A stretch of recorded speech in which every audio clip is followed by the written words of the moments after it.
friends, this is Dr. Nikisha Jariwala. Welcome to the tutorial series of HTML. और आज का हमारा topic है that is guidelines related to HTML style and coding convention के जो हमें ध्यान में रखने हैं जब भी हम HTML का यूज करके हम वेब पेजेस डेवलप करते हैं, right? So one by one हम सारी गाइडलाइंस देखते हैं, कन्वेंशंस देखते हैं, मोर प्रिसाइज हम ऐसा कह सकते हैं कि ऐसी कौन कौन सी छोटी छोटी चीजें हैं कि जो हमें ध्यान में रखनी है रिलेटेड टू HTML, राइट? ताकि हम बहुत ही आसानी से एंड इन इजीएस्ट मैनर हम हमारे HTML वेब पेजेस डिजाइन कर सके, राइट? सो फ्रेंड्स, अगर आपने चैनल को अब तक सब्सक्राइब नहीं किया है तो सब्सक्राइब कर दीजिए and along with that bell icon को क्लिक करना मत भूलिएगा ताकि फ्यूचर की अपडेट्स भी आपको मिलती रहे, right? So one by one हम वो सारी गाइडलाइंस देखते हैं. So the thing is that कि अगर हमें कंसिस्टेंट मैनर के अंदर, right, clean and tidy HTML code लिखना है, राइट, ताकि हम जो भी दूसरे डेवलपर्स अगर हमारा कोड पढ़े,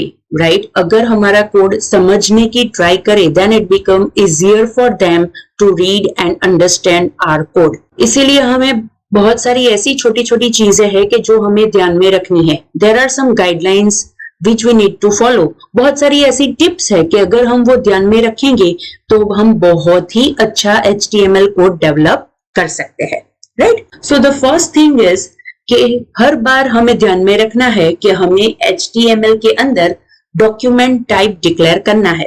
एंड ऑब्वियसली अब तक हमने जितने भी एग्जांपल्स देखे हैं with in our tutorials, right, सारे वेब पेजेस के ऊपर हमने डॉक्यूमेंट टाइप डिक्लेयर की है.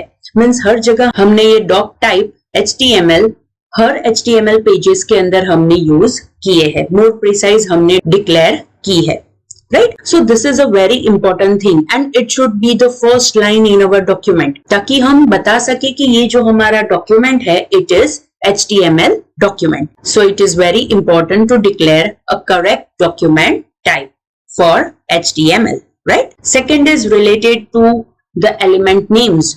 हमें हर बार ध्यान में रखना है कि जब भी हम कोई भी एलिमेंट्स के नेम लिखे हमारे HTML डॉक्यूमेंट के अंदर, मोर प्रिसाइज आप जिसे टैग कहते हो, राइट, आप टैग्स लिखो तो वो सारे नेम्स लोअर केस में होने चाहिए. बिकॉज बहुत बार डेवलपर ये चीज भूल जाते हैं एंड वो क्या करते हैं, मिक्स्ड वे में वो नेम्स देते हैं. दैट इज कोई जगह अपर केस में नेम्स देते हैं, कोई जगह लोअर केस में नेम्स देते हैं. कभी कभी ऐसा भी होता है कि एक ही टैग नेम के अंदर, एक ही एलिमेंट नेम के अंदर they use both the cases. But no doubt इसमें कोई प्रॉब्लम नहीं है बिकॉज HTML मोर प्रिसाइज अगर हम सिर्फ HTML की बात करें तो वो केस सेंसिटिव नहीं है. तो मतलब हम अपर केस में लिखना चाहते हैं तो अपर केस में लिख सकते हैं, लोअर केस में लिखना चाहते हैं तो लोअर केस में लिख सकते हैं. लेकिन आई रेकमेंड कि हमें हमेशा लोअर केस में लिखने चाहिए. दैट इज HTML के अंदर जो एलिमेंट नेम्स है वो हमें लोअर केस के अंदर लिखने चाहिए. Because mixture obviously it doesn't looks good, right? And developers normally lowercase names he use करते हैं because it looks cleaner, right? And it is easier to read. That's why आपको हमेशा याद रखना है कि आपके elements के names होंगे वो lower case में होने चाहिए, right? So here is an example कि आप देख सकते हो. मैंने first example में बताया है that which is a good way to write an HTML code and second example में आप देख सकते हो कि मैंने body tag और paragraph tag को upper case में लिखा है and obviously it doesn't looks good, right? So this is the good way. First example is related to the good way of writing element names and the second example is related to bad way of writing element names, right? Now another tip or more precise another guideline that you need to remember is you have to close all HTML elements. Again I repeat, you have to close all HTML elements. Friends, कभी कभी ऐसा होता है कि बहुत सारे people जब HTML code लिखते हैं तो उन्हें पता है कि ओके अगर हम यहाँ पे HTML एलिमेंट स्टार्ट कर देंगे well and good, it will be considered कि ये एलिमेंट क्या है. नो डाउट वो कंसिडर हो जाएगा but it is strongly recommended कि आपको हमेशा HTML एलिमेंट्स क्लोज करने चाहिए ताकि आगे जाके वो कॉन्फ्लिक्ट्स ना क्रिएट करे, आगे जाके वहां पे कोई एरर ना रेज हो. So that's why you always need to consider कि जब भी आप कोई भी एलिमेंट लिखो HTML के अंदर तो वो आपको हमेशा क्लोज करनी चाहिए. सो अगर आप यहाँ पे देखोगे तो यहाँ पे ये सेक्शन एलिमेंट स्टार्ट होता है, यहाँ पे एंड होता है. अगर हम पैराग्राफ एलिमेंट की बात करें तो यहाँ पे स्टार्ट होता है, यहाँ पे एंड होता है. सेकेंड पैराग्राफ भी यहाँ पे स्टार्ट होता है एंड यहाँ पे एंड होता है. So this is a very good way to write HTML code. लेकिन अगर आप ये सेक्शन देखोगे, राइट, तो यहाँ पे मैंने 2 सेक्शन एलिमेंट स्टार्ट किया है, यहाँ पे एंड किया है. बट अगर आप ये पैराग्राफ एलिमेंट देखोगे तो यहाँ पे कोई भी उसके एंडिंग टैग्स नहीं है, और ऐसा नहीं होना चाहिए. It is not a good way to write HTML code and it may create conflicts in future, right? It may create an error, it may raise an error in future. इसीलिए आपको हमेशा ध्यान में रखना है कि आपको सारे HTML elements को close करना है, right? Alright. Now the next is related to attribute names.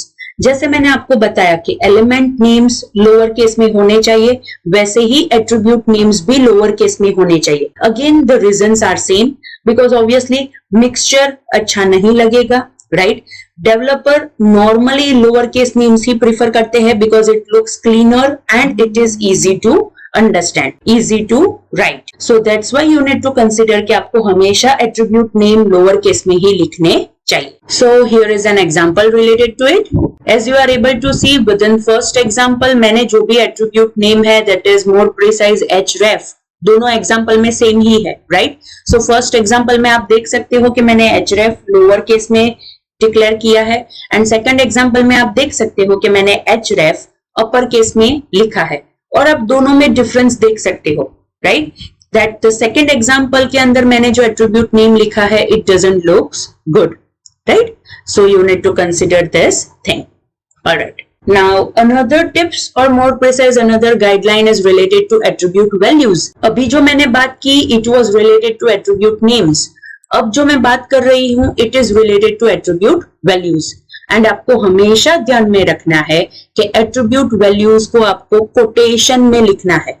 Again I repeat, attribute values को आपको कोटेशन में लिखना है. Obviously it is not compulsory, again it is not compulsory. HTML के अंदर अगर आप कोटेशन नहीं भी लिखोगे वैल्यूज में तो वो एक्सेप्ट कर लेगा, बट इट इज रिकमेंडेड कि आपको एट्रीब्यूट वैल्यूज डबल कोटेशन में लिखने चाहिए. बिकॉज अगेन डेवलपर्स नॉर्मली जो भी एट्रीब्यूट वैल्यूज होती है वो कोटेशन में लिखते हैं. And second thing, it is easier to read. वो आसानी से पता चल जाता है कि okay here is the value related to this particular attribute. So that's why you must use code if the values contain spaces, right? सिर्फ one word हो ओके, बट अगर मोर देन वन वर्ड है particular value के अंदर, more precise attribute value के अंदर, तो वहां पे डबल कोटेशन यूज करने ही चाहिए, राइट? फॉर एग्जाम्पल आप यहाँ पे देख सकते हो, सी ये जो फर्स्ट एग्जाम्पल है it is a very good example because मैंने यहाँ पे 2 सिंगल वैल्यू थी, राइट? स्पेस नहीं थी, फिर भी मैंने उसे डबल कोटेशन में यहाँ पे लिखा है. लेकिन अगर आप ये सेकंड एग्जाम्पल देखोगे then it is not a good thing, right? Because यहाँ पे डबल कोटेशन नहीं है, हमने डबल कोटेशन में ये वैल्यू को नहीं लिखा है. Next is this example is totally not good. It is a very bad example because आप यहाँ पे देख सकते हो कि 2 यहाँ पे एट्रीब्यूट वैल्यू के बीच में स्पेस है, लेकिन फिर भी यहाँ पे डबल कोटेशन मेंशन नहीं किए हैं, right? So this should not be the case and along with that this also should not be the case. This is the perfect example to specify the attribute values कि जो आपको consider करने हैं, वरना it will create a confusion, right? हम आसानी से वहां पे बाइफर्केट नहीं कर पाएंगे कि वैल्यू क्या है. So that is the thing you need to remember. Now another guideline that is related to images. जब भी आप IMG टैग का यूज करो, राइट? जब भी आप इमेजेस डिक्लेयर करो, जब भी आप इमेजेस के रिलेटेड HTML कोड लिखो, तो आपको हमेशा ध्यान में रखना है कि आपको अल्टरनेट टेक्स्ट का जो एट्रीब्यूट है दैट इज ALT, वो हमेशा आपको स्पेसिफाई करना है. बिकॉज कभी कभी ऐसा हो सकता है that because of some reason अगर वहां पे कोई इमेज डिस्प्ले नहीं हुई तो वो अल्टरनेट टेक्स्ट तो डिस्प्ले हो जाएगा, ताकि यूजर को पता चले कि okay here there might be some image, लेकिन अभी वो डिस्प्ले नहीं हो रही है, राइट?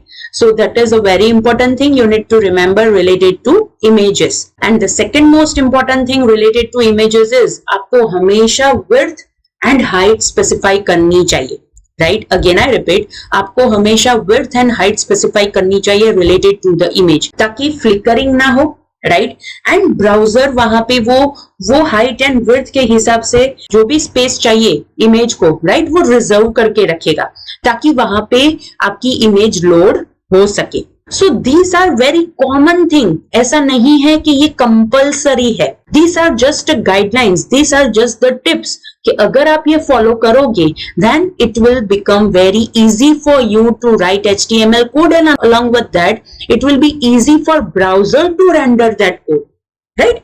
इसीलिए मैं आपको ये गाइडलाइंस एंड टिप्स या फिर आप इसे कोडिंग कन्वेंशन कह सकते हो कि जो मैं आपको यहाँ पे बता रही हूँ, राइट? आप यहाँ पे एग्जाम्पल में देखोगे. सो फर्स्ट जो एग्जाम्पल है कि जिसके अंदर मैंने IMG टैग का यूज किया है, मैंने ALT एट्रीब्यूट भी स्पेसिफाई किया है एंड अलोंग विद दैट मैंने यहाँ पे विड्थ एंड हाइट भी स्पेसिफाई की है. So that is a very good example related to IMG tag. लेकिन अगर आप सेकंड एग्जाम्पल देखोगे तो वहां पे मैंने सिर्फ SRC एट्रीब्यूट स्पेसिफाई किया है. मीन्स मैंने सिर्फ वहां पे जो सोर्स है वो स्पेसिफाई किया है, ना ही अल्टरनेट टेक्स्ट के रिलेटेड एट्रीब्यूट स्पेसिफाई किया है and not related to height and width. So that is a bad example, right, that you need to consider over here. Next is it is related to spaces and equal sign, right? जो हम attribute name and value के बीच में जो equal to sign use करते हैं, right? So उसके related भी मैं आपको यहाँ पे guidelines देना चाहती हूँ. Though HTML allows spaces around equal sign, लेकिन हमेशा कंसिडर करो कि वहां पे स्पेस ना हो. Means it becomes very easy to read, right? आप बहुत सारी एंटिटीज को एक साथ ग्रुप कर सकते हो. सो रिमेंबर कि दो HTML एक्सेप्ट कर लेता है, राइट, लेकिन आपको इक्वल टू साइन के आगे और पीछे स्पेसेस नहीं रखनी है. Again I repeat, equal to sign के आगे और पीछे आपको स्पेसेस नहीं रखनी है. See here is a very good example. मैंने यहाँ पे इक्वल टू साइन के आगे और पीछे means around equal to sign मैंने कोई भी स्पेस नहीं रखी है. लेकिन अगर आप ये एग्जाम्पल कंसिडर करो, it is a bad example. Why? Because यहाँ पे आप इक्वल टू साइन देख सकते हो, but over here see I have kept space. Over here see again, over here I have kept space and it is not good. ऐसा नहीं होना चाहिए, right? So that is the important thing you need to consider related to spaces and equal to sign, right? Now next is related to long code lines. हमेशा ध्यान में रखो, you have to avoid a long code lines. आपके जो भी coding lines है वो ज्यादा बड़े ना हो. Because again HTML एडिटर के अंदर अगर आप यूज करते हो, right, then it will become a very tedious job to scroll left and right to read the HTML code, right? So that's why it is preferable कि आपकी जो code lines हो वो शॉर्ट हो, right? And that is the important thing you need to consider related to long code lines. Next is blank line and indentations. आपको हमेशा ध्यान में रखना है कि HTML डॉक्यूमेंट के अंदर, right, without any reason, ना ही कोई blank line छोड़ो, ना ही spaces रखो, ना ही indentations रखो, राइट? बहुत सारे डेवलपर्स को ऐसी हैबिट होती है कि ओके एक लाइन लिखी, स्पेस मतलब एक ब्लैंक लाइन लीव करी, दूसरी लाइन लिखी के बाद फिर से ब्लैंक लाइन लीव करी. No, it should not be the case. HTML के अंदर इसकी जरूरत ही नहीं है, राइट? नो डाउट अगर बहुत बड़ा कोड ब्लॉक है जिसके अंदर हमने बहुत सारी चीजें लिखी है, अब वहां पे कोई ब्लैंक लाइन ऐड कर देते हो for readability, well and good. लेकिन हमेशा हर जगह पे ब्लैंक लाइन ऐड करने की जरूरत नहीं होती है, right? If you want to add indentation, do one thing, add 2 spaces for indentation ताकि आप उसे बहुत ही आसानी से रीड कर सको, राइट? लेकिन ज्यादा इंडेंटेशन रखने की भी जरूरत नहीं है, राइट? आप यहाँ पे देख सकते हो, मैंने यहाँ पे जो एग्जाम्पल लिखा है it is a good example, right? मैंने बहुत ही कम ब्लैंक लाइन छोड़ी है एंड अलोंग विद दैट ज्यादा इंडेंटेशन भी मैंने नहीं रखा है, right? So this is a very good example related to blank lines and indentation, right? And over here it is a bad example. See मैंने हर जगह आफ्टर एवरी सिंगल एलिमेंट मैंने सब जगह एक ब्लैंक लाइन लीव की है. Body के बाद की, H1 के बाद की, H2 के बाद की, अगेन पैराग्राफ टेक के बाद भी मैंने फिर से ब्लैंक लाइन लीव की. So this is not a good example related to blank lines and indentation. Now here is a very good example related to table. See, आप टेबल टैग देखोगे, means मैंने जो यहाँ पे टेबल रिलेटेड जो HTML code लिखा है, right, if you will see, तो हर जगह पे सिर्फ नॉर्मल 1 या फिर 2 स्पेसेस के रिलेटेड मैंने इंडेंटेशन स्पेसिफाई किया है, राइट।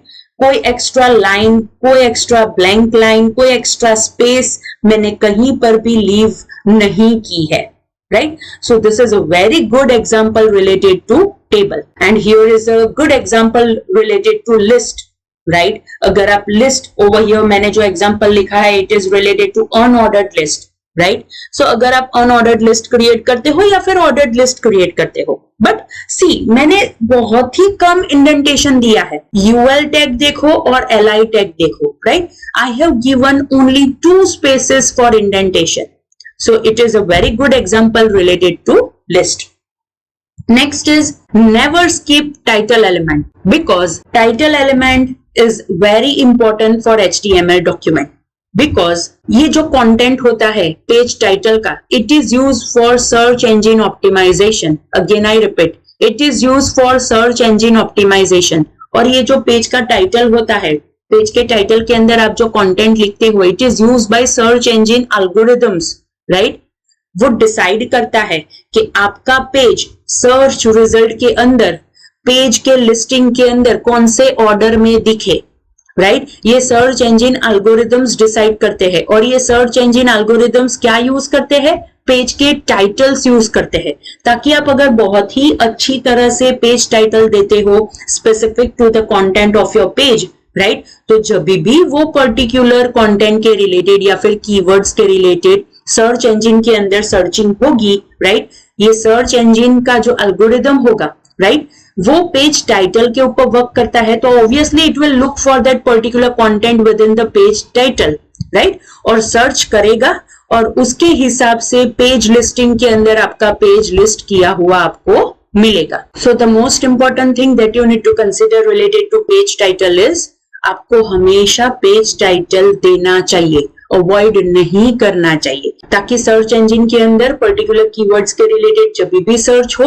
ये एल्गोरिथम्स पेज के टाइटल्स देखेंगे and according to those titles, right, वो सर्च रिजल्ट जनरेट करके देंगे एंड अकॉर्डिंग टू दैट वहां पे आपका पेज लिस्ट होगा. But the order will be decided according to the algorithms. और ये एल्गोरिथम्स किसके ऊपर वर्क करते हैं? पेज टाइटल ये एल्गोरिथम यूज करते हैं, right. So we can say कि ये HTML के अंदर जो ये टाइटल एलिमेंट है वो कहां पे यूज होता है. So first thing is, browser के अंदर जो टूल बार होता है वहां पे जो टाइटल डिस्प्ले होता है, it is with the help of this title element. Second, जब भी हम कोई पेज को फेवरेट्स के अंदर सेव करते हैं या फिर बुकमार्क देते हैं, तो वहां पे भी ये टाइटल के हिसाब से ही स्टोर होता है. And ये search engine के results are dependent on this title element, right? So that is a very important thing that you need to remember related to title element, that never skip the title element. And more precise, always try to make this title as accurate as possible, as meaningful as possible. ऐसा नहीं है कि आपका content HTML के ऊपर है और आपने टाइटल दिया है cascading style sheet. ऐसा नहीं होना चाहिए, right? So your title must be accurate and must be meaningful related to the content कि जो आप आपके HTML डॉक्यूमेंट के अंदर प्रोवाइड करना चाहते हो. Never avoid HTML and body element, right? Again I repeat, never avoid HTML and body element. No doubt, कोई भी HTML पेज के अंदर अगर आप ये HTML या फिर बॉडी एलिमेंट नहीं लिखोगे, वेल एंड गुड, वो एरर नहीं देगा, राइट, वो वहां पे कोई भी कॉन्फ्लिक्ट अराइज नहीं करेगा. But it is not a good way of writing HTML code. आप ये एग्जांपल के अंदर देख सकते हो, मैंने ना ही HTML एलिमेंट दिया है, ना ही मैंने बॉडी एलिमेंट प्लेस किया है, डायरेक्टली मैंने हेड एलिमेंट से स्टार्ट किया है एंड आफ्टर दैट मैंने यहाँ पे दूसरे सारे एलिमेंट्स का यूज किया है अकॉर्डिंग टू माई नीड.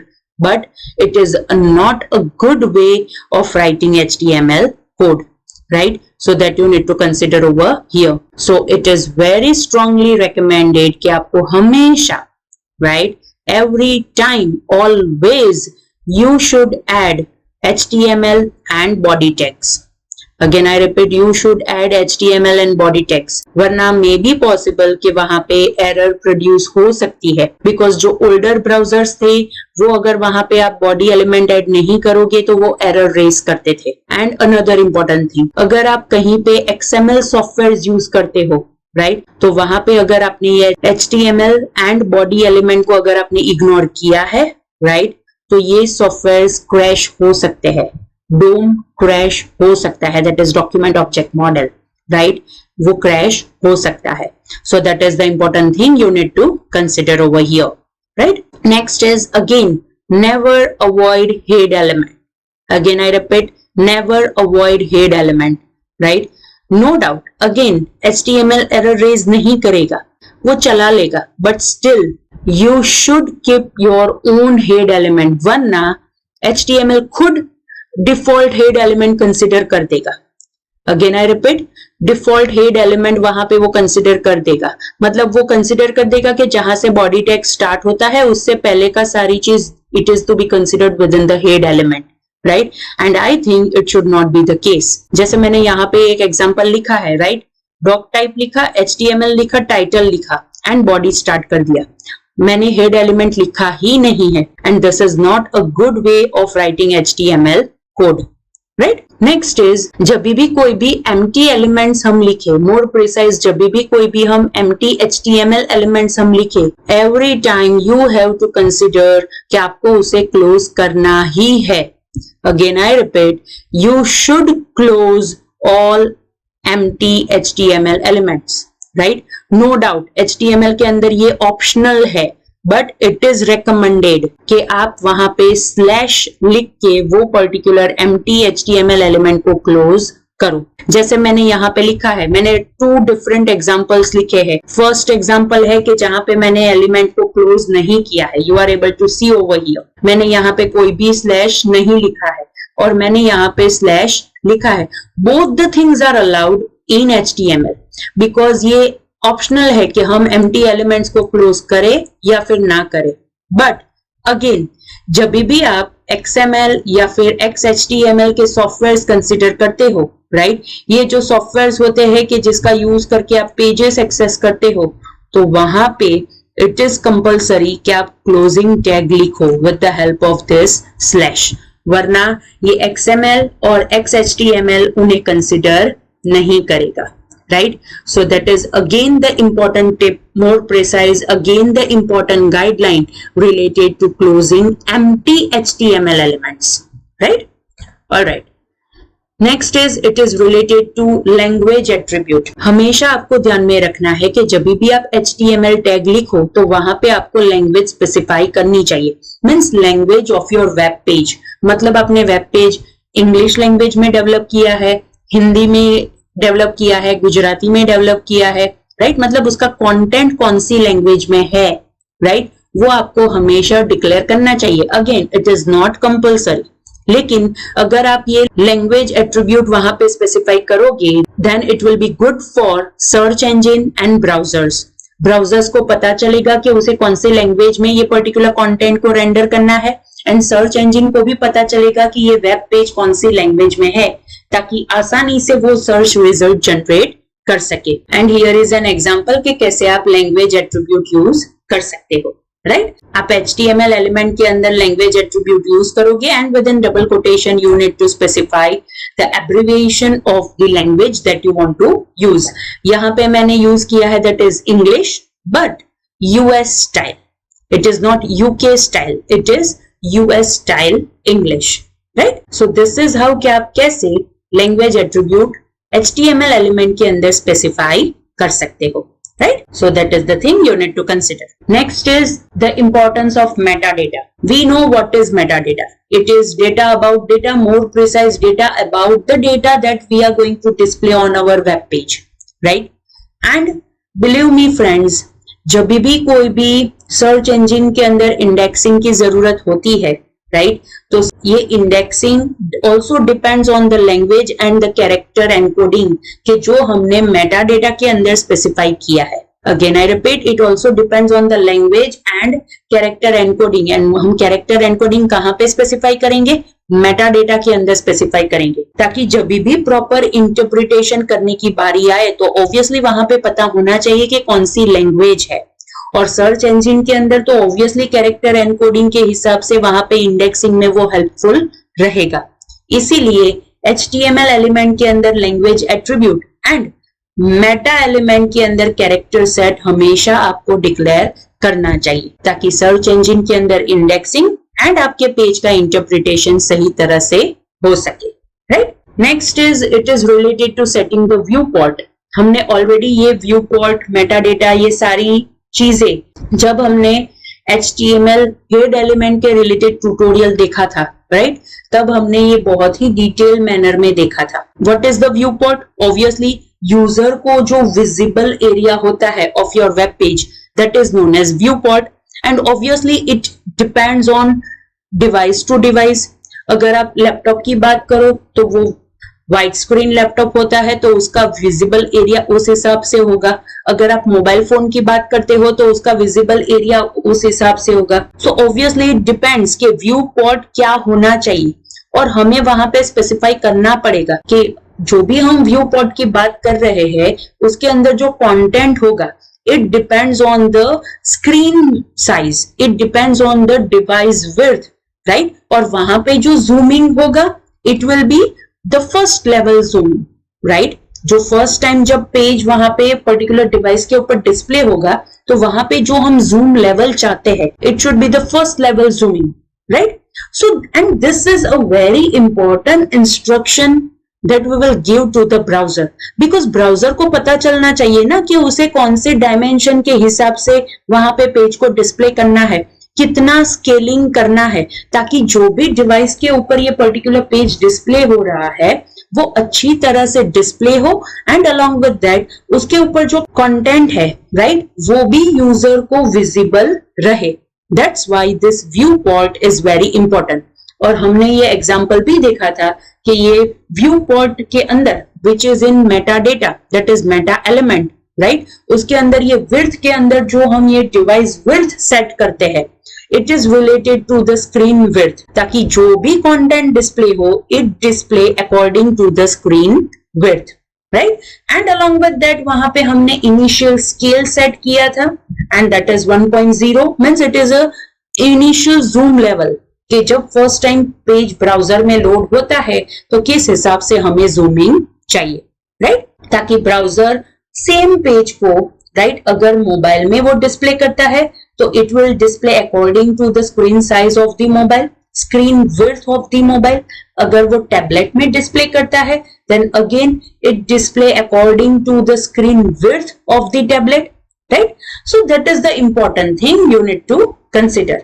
और हमेशा ध्यान में रखना कि व्यू पोर्ट आपको सेट करना चाहिए, राइट, ताकि वो अच्छी तरह से आपके पेज को ब्राउजर में डिस्प्ले कर सके। Next is related to HTML comments, right. अगर हम कमेंट्स लिखेंगे देन वी नो कि it is easier for developer, easier for the reader, कि वो अच्छी तरह से कोड को समझ सके। If it is a single line comment, तो यहाँ पे मैंने ऑलरेडी एग्जांपल स्पेसिफाई किया है कि कैसे हम सिंगल लाइन कमेंट स्पेसिफाई कर सकते हैं, right. And if it is multi line comment, तो हम किस हिसाब से यहाँ पे ये मल्टी लाइन कमेंट स्पेसिफाई कर सकते हैं, because obviously if it is a short comment तो हम सिंगल लाइन के हिसाब से डिस्प्ले करेंगे, and if it is a long comment तो ऑब्वियसली वहां पे मल्टी लाइन की जरूरत पड़ेगी। And this is a very important thing you need to consider. एंड आप यहाँ पे देख सकते हो कि मैंने जो इंडेंटेशन सेट किया है it is just 2 spaces.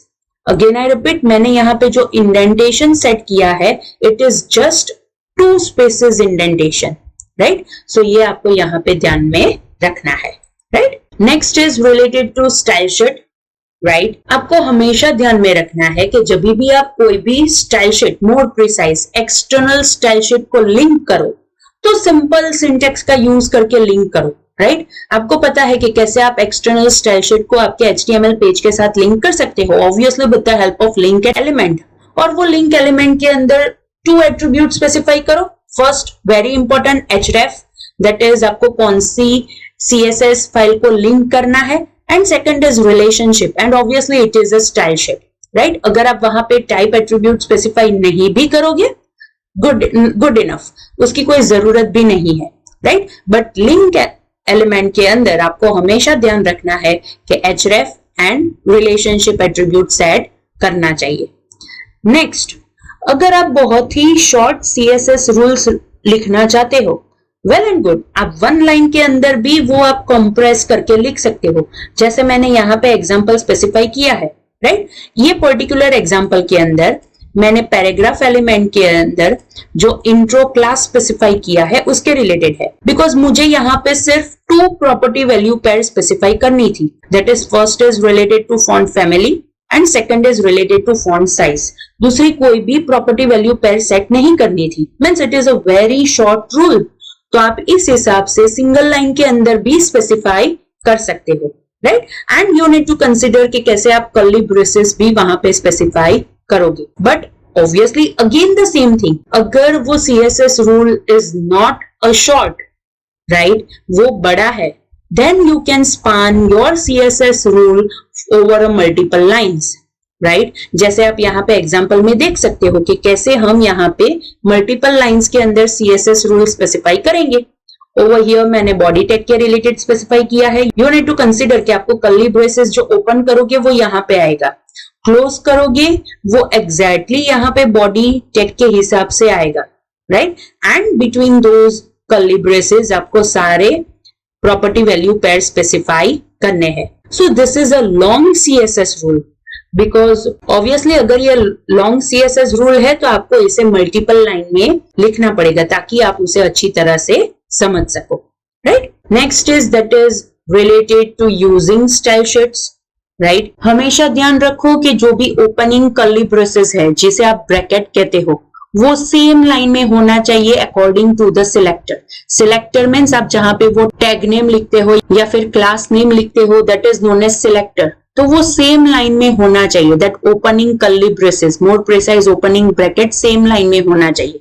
And वहां पे 1 स्पेस होनी चाहिए before that opening bracket, more precise before that opening curly braces, वहां पे एक 1 स्पेस होनी चाहिए। आफ्टर दैट 2 स्पेसेस का इंडेंटेशन यूज करो।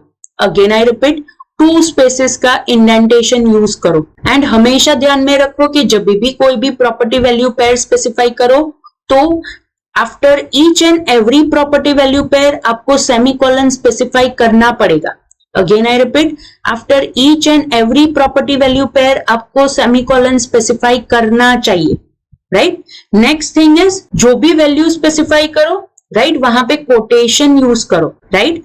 अगर वहां पे वैल्यू के अंदर स्पेसेस है, अगेन आई रिपीट, अगर वहां पे वैल्यू के अंदर स्पेसेस है तो वहां पे कोटेशन के अंदर वो वैल्यू स्पेसिफाई करो। एंड जो क्लोजिंग कर्ली ब्रेसेस होगा, मोर प्रिसाइज क्लोजिंग ब्रैकेट होगा, वो हमेशा न्यू लाइन में होना चाहिए without any leading spaces.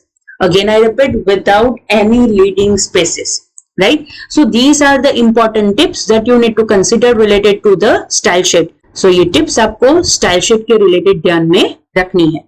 Now the tip related to the JavaScript in HTML, obviously use simple syntax to load external scripts, because हमें पता है कि जब भी हम बहुत बड़ी स्क्रिप्ट लिखते हैं then it is very difficult to maintain with the same code, that is with the same HTML document। तो हम क्या करते हैं, हम उसके रिलेटेड एक अलग से जावास्क्रिप्ट की फाइल बना देते हैं और उसके अंदर वो जावास्क्रिप्ट लिख देते हैं। But again we have to attach that JavaScript file with our web page. तो हम वहां पे स्क्रिप्ट टैग के अंदर src एट्रीब्यूट के अंदर वो जावास्क्रिप्ट फाइल का नेम स्पेसिफाई कर सकते हैं।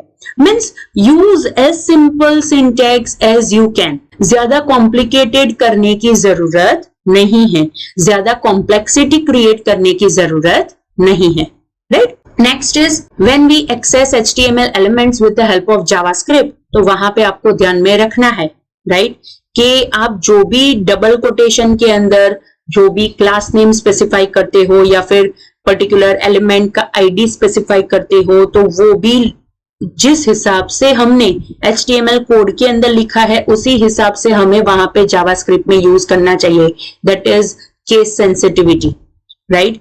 आप यहाँ पे दोनों एग्जांपल देख सकते हो कि जिसके अंदर मैंने डेमो यूज किया है, राइट, सी ओवर हियर मैंने यहाँ पे डेमो यूज किया है, तो यहाँ पे मैंने कैपिटल डी लिखा है एंड यहाँ पे मैंने लोअर केस में डी लिखा है. This both are the different things. Again I repeat, this both are the different things. दोनों डिफरेंट रिजल्ट्स जनरेट करेंगे. अगेन आई रिपीट, दोनों डिफरेंट रिजल्ट्स जनरेट करेंगे. दैट्स व्हाई हमेशा ध्यान में रखो कि अगर आप जावास्क्रिप्ट रिलेटेड एरर रेज नहीं करना चाहते, राइट, तो अगेन वहां पे जो भी आप कोड लिखो वो क्लीन होना चाहिए, राइट. अगेन आई रिपीट, वो क्लीन होना चाहिए. Next is tips related to the file names. Again the same thing, आप जब भी कोई फाइल नेम स्पेसिफाई करो लोअर केस में स्पेसिफाई करो, बिकॉज बहुत सारे वेब सर्वर्स ऐसे हैं कि जहां पे फाइल नेम्स के रिलेटेड केस सेंसिटिविटी होती है. For example Apache server and Unix server, वहां पे file names are case sensitive, right. अगर आप एक भी character upper case lower case में चेंज कर देते हो, it will be treated as a separate file.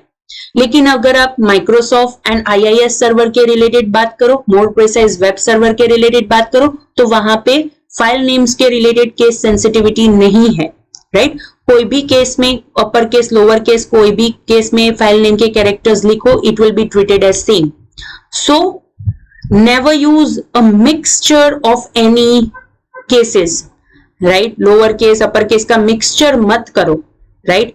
अगर लिखना चाहते हो सारे कैरेक्टर लोअर केस में लिखो, it will be easy for you to remember. And again आपको ध्यान में नहीं रखना पड़ेगा कि ओके आप कौन से वेब सर्वर के साथ डील कर रहे हो, right. So that is very important thing. कभी कभी ऐसा भी होता है कि पहले हमने पर्टिकुलर पेजेस एक सर्वर के ऊपर लोड किए थे, मतलब एक सर्वर के ऊपर होस्ट किए थे. अगर हमें वेब सर्वर चेंज करने की जरूरत पड़े, राइट, पहले वेब सर्वर था कि जो केस इनसेंसिटिव था, लेकिन अब जो वेब सर्वर के साथ हम डील करने वाले हैं इट इज केस सेंसिटिव, तो वहां पे बहुत सारे चेंजेस करने की जरूरत पड़ जाएगी. बिकॉज अगर हमने सब जगह पे अपने हिसाब से केसेस का ध्यान में नहीं रख के अगर हमने फाइल नेम स्पेसिफाई किए हैं और हम ऐसे कोई वेब सर्वर के ऊपर माइग्रेट कर रहे हैं कि जहां पे केस सेंसिटिविटी है, right, then it will become very difficult for us to migrate from that case insensitive server to case sensitive server.